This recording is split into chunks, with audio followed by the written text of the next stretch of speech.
আজ আমি শেয়ার করব মাত্র 20 দিনে বাড়িতে খুব সহজ পদ্ধতিতে টবে কিভাবে ধনেপাতা চাষ করা যায়। ধনেপাতার বীজ বপন থেকে শুরু করে গাছ বড় হয়ে ওঠা পর্যন্ত। সেই সাথে আজকে একটা গুরুত্বপূর্ণ জৈবিক তরল দ্রবণ তৈরি করে দেখাবো। এটি খুবই অল্প সময়ে তৈরি করে ধনে গাছে দিলে আর কোনো রাসায়নিক সার দিতেই হবে না। তার জন্য সম্পূর্ণ ভিডিওটি দেখতে থাকুন। ভালো ধনে গাছের জন্য ধনে বীজ নির্বাচন করাটা মোস্ট ইম্পর্টেন্ট। আমি যে ধনে বীজটা নিয়েছি এটা কিন্তু খাবার ধনে নয়। খাবার ধনেগুলি একটু সাদা টাইপের হয়, আর এই ধনেটা একটু লাল ধরনের হয়। এই ধনে বীজটাকে আপনারা যে কোনো বীজের দোকান থেকে বা যে গাছ টাছ কেনেন কোনো নার্সারিতেও পেয়ে যাবেন। এবার একটা একটা ধনে বীজকে আমরা 2 ভাগ করে নেব। তার জন্য একটা কাঠের সাহায্যে হালকা করে চাপ দিয়ে ঘষলেই দেখবেন 2 আধখানা হয়ে যাবে।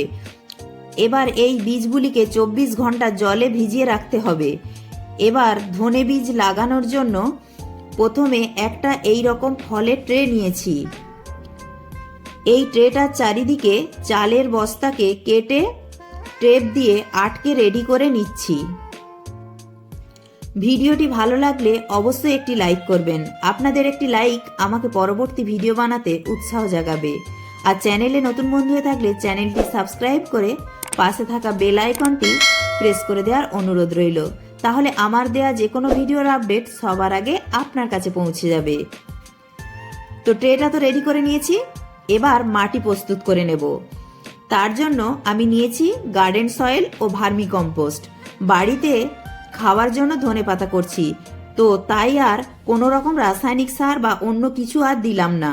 শুধু মাটি ও ভার্মি কম্পোস্ট দিয়েই মাটিটা প্রস্তুত করে নিলাম। এবার যে ধনে বীজগুলি একদিন ভিজিয়ে রেখেছিলাম, এবার ওই বীজগুলি জল থেকে তুলে নিয়ে খুব সুন্দরভাবে ছড়িয়ে দেব। তো ছড়াতে গিয়ে কোথাও যদি বীজ কম বেশি পড়ে যায় তো হাত দিয়ে একটু ঠিকঠাক করে দেব। শেষে ওপর থেকে শুকনো একদম ঝুরঝুরে মাটি ছড়িয়ে দেব। এবার ওপর থেকে জলের ছিটা দিয়ে দেব। আর প্রথম থেকেই একদম খোলা ছাদে সূর্যালোকের রাখবো, কোনো রকম ছায়াযুক্ত জায়গায় রাখার দরকার নেই।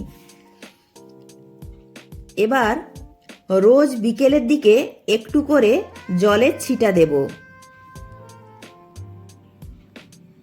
এবার দেখাচ্ছি 7 দিন পরে। দেখুন একদম ছোট ছোট গাছ বেরোতে শুরু করেছে। এবার দেখাচ্ছি 12 দিন পরে। এখনো পর্যন্ত আমি মাটির ময়েশ্চার বুঝে বুঝে শুধু জলের ছিটাই দিয়েছি, আর কিন্তু কিছু খাবার দিইনি। এবার দেখাচ্ছি 20 দিন পরে। দেখুন 100% বীজ অঙ্কুরোদ্গম হয়েছে, আর কত ঘন ঘন গাছগুলি বেরিয়েছে। এবার কিছু খাবার আমি জলের সাথে মিশিয়ে দেব। তার জন্য একটা পাত্রে নিয়ে নিয়েছি প্রথমে 1 গ্লাস জল, অর্থাৎ 200 ml জল। এবার ওতে দিলাম হাফ চামচ চা পাতা। চা পাতায় প্রচুর পরিমাণে নাইট্রোজেন থাকে, যা গাছের বৃদ্ধিতে সাহায্য করে এবং গাছকে মজবুত করতে সাহায্য করে। এবার দিচ্ছি হাফ চামচ সর্ষের খোল।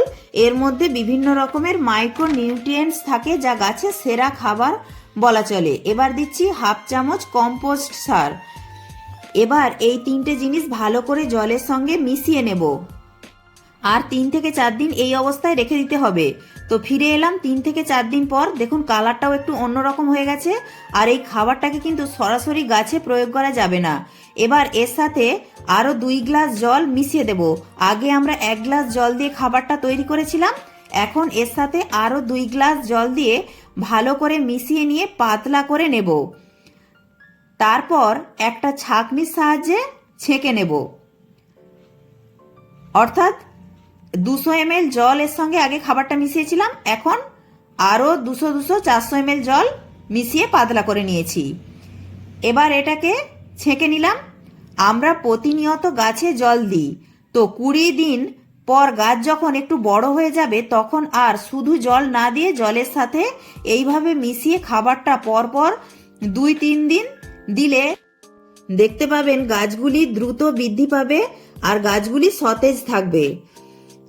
এর পাশাপাশি আর একটা জিনিস দেব, সেটা হলো চাল ধোয়া জল। আমরা প্রতিদিন ভাত খাই, তো ভাত রান্না করার সময় চাল ধুয়ে জলটা ফেলে দিই। তো সেই জলটা ফেলে না দিয়ে এইভাবে গাছে দিতে পারি। এর ফলে গাছগুলি সুন্দর লগলকে সতেজ থাকবে। আর ধনে গাছগুলিকে অবশ্যই পর্যাপ্ত পরিমাণে সূর্যালোকের সামনে রাখুন।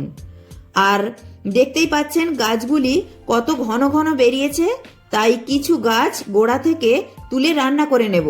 তারপর আর 5-6 দিন পর থেকে আর গোড়া থেকে তুলে নেব না, তখন ধনে গাছগুলিকে কাটিং করে করে খেতে হবে। তাহলে বন্ধুরা দেখতেই পেলেন কত সহজে আমি ধনে বীজ থেকে ধনে গাছ তৈরি করে নিলাম। আপনারাও প্রত্যেকে আপনাদের ছাদ বাগানে বা ব্যালকনিতে ধনে পাতা তৈরি করে ফেলুন। দেখবেন নিজের হাতে বীজ থেকে গাছ তৈরি করার আনন্দটাই আলাদা। ভিডিওটি ভালো লাগলে লাইক, শেয়ার, কমেন্ট ও সাবস্ক্রাইব করে পাশে থাকার অনুরোধ রইল।